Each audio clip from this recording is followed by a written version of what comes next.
So basically, to start to respond,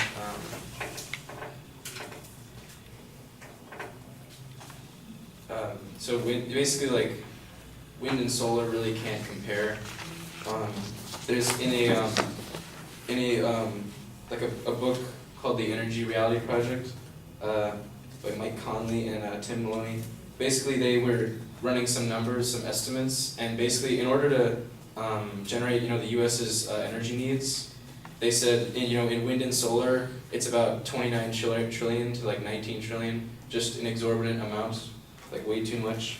Whereas estimates for nuclear power were more along the lines of 1 to 3 trillion. So obviously, we're talking huge amounts, but you can see that one is clearly more achievable than the other. And also, there's the fact that the nuclear power plants, they just are far more efficient. So recently, there was five nuclear power stations were shut down, and that was equal to just those five.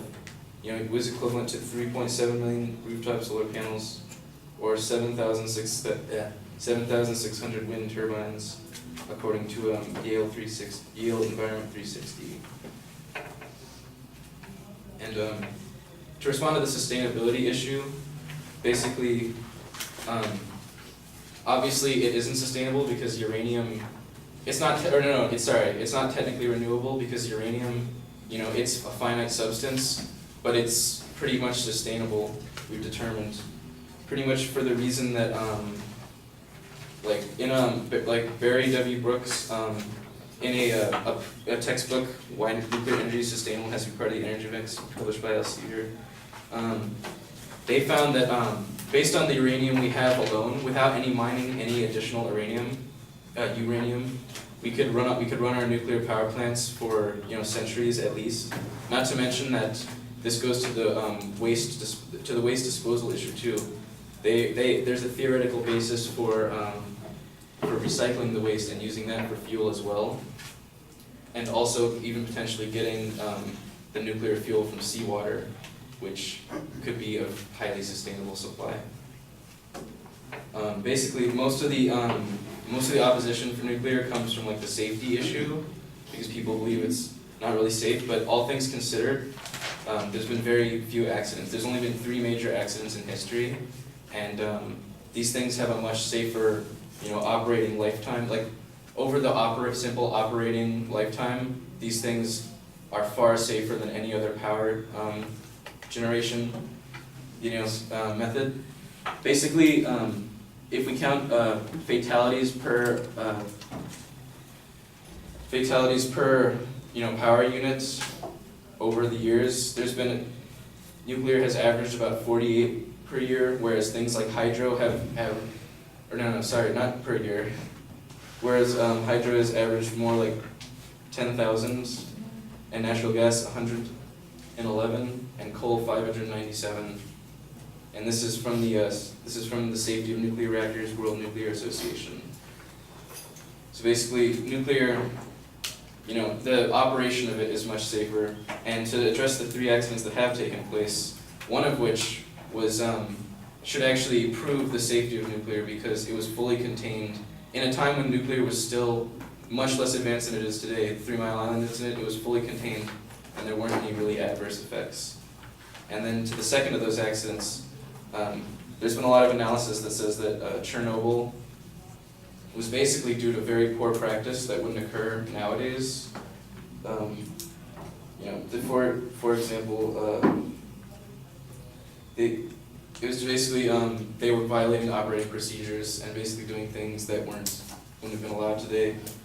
Also cited by the World Nuclear Association.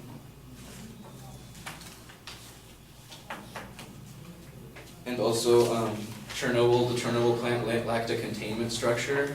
It had a complete lack of any containment structure, which all plants nowadays have. And to address the third disaster, which would be the Fukushima disaster in Japan, since then, the U.S. has made $100 billion in investment to their fleet in order to prevent specific disasters like that. So basically, you won't have to worry about one like that for the U.S. in the future. And then basically the main second argument against nuclear reactors, other than safety, would have to be their cost, because they have a very high cost in the US. And this is because in like the 60s and 70s, once regulations started to boost really high, due to a poor planning in the US, the costs became very, very high. However, nuclear does not necessarily need to be this expensive. And an example would be South Korea, because South Korea has actually lowered the cost of nuclear since the 70s, as shown by Brad Plumer in Why America Abandoned Nuclear Power. Basically, South Korea has continued to build nuclear reactors, and they've lowered the cost of the reactors. And when they analyze why this happened, it's basically because South Korea, they've standardized their nuclear power production method, and they've streamlined it. And the reason why the cost was so high in the US is because everyone was trying to build it a little bit differently. And that ended up, the cost of regulation then skyrocketed. So this goes to show that there are methods that could make nuclear viable. And also, we are talking about,